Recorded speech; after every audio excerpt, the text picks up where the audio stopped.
Ito po ang napanood ng buong bansa at ang tanging tanong, bakit natin isinuko ang isang kapwang Pilipino? Kung ang iyong kapatid ay inuusig, ipapasa mo ba sa kamay ng iba?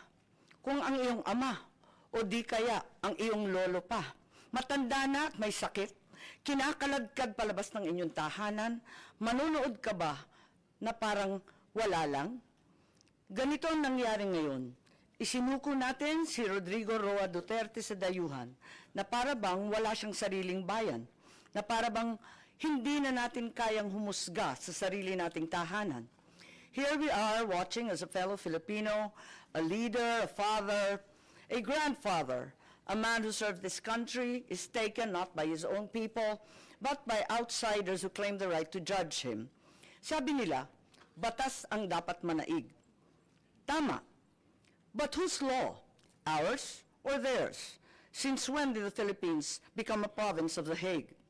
Kung kaya nilo itong gawin sa isang dating pangulo, sino na lang ang susunod?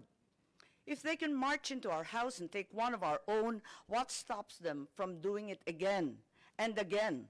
To you, to me, to any of us.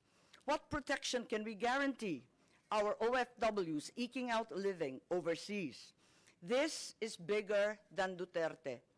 This is about our dignity as Filipinos. Ngayon pa lang ito nangyari sa buong kasaysayan ng Pilipinas. Pero paano kung mauulit? Paano kung sa susunod, ibang Pilipino naman, ang kinaladkad papalabas? The Senate will seek answers, and if there is indeed wrongdoing, we will make certain to put up safeguards so this never happens again. We are not here to fight, least of all, to fight each other.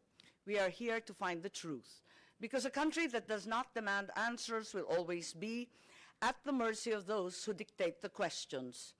Ang hustisyang ipinapataw ng dayuhan ay hindi hustisya. Ito ay pang-aalipin. Ito ay pagkontrol. At mga kababayan ko, hindi tayo alipin. Tayo ay Pilipino.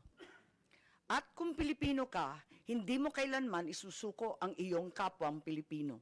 Hindi mo isusuko ang iyong pagiging Pilipino.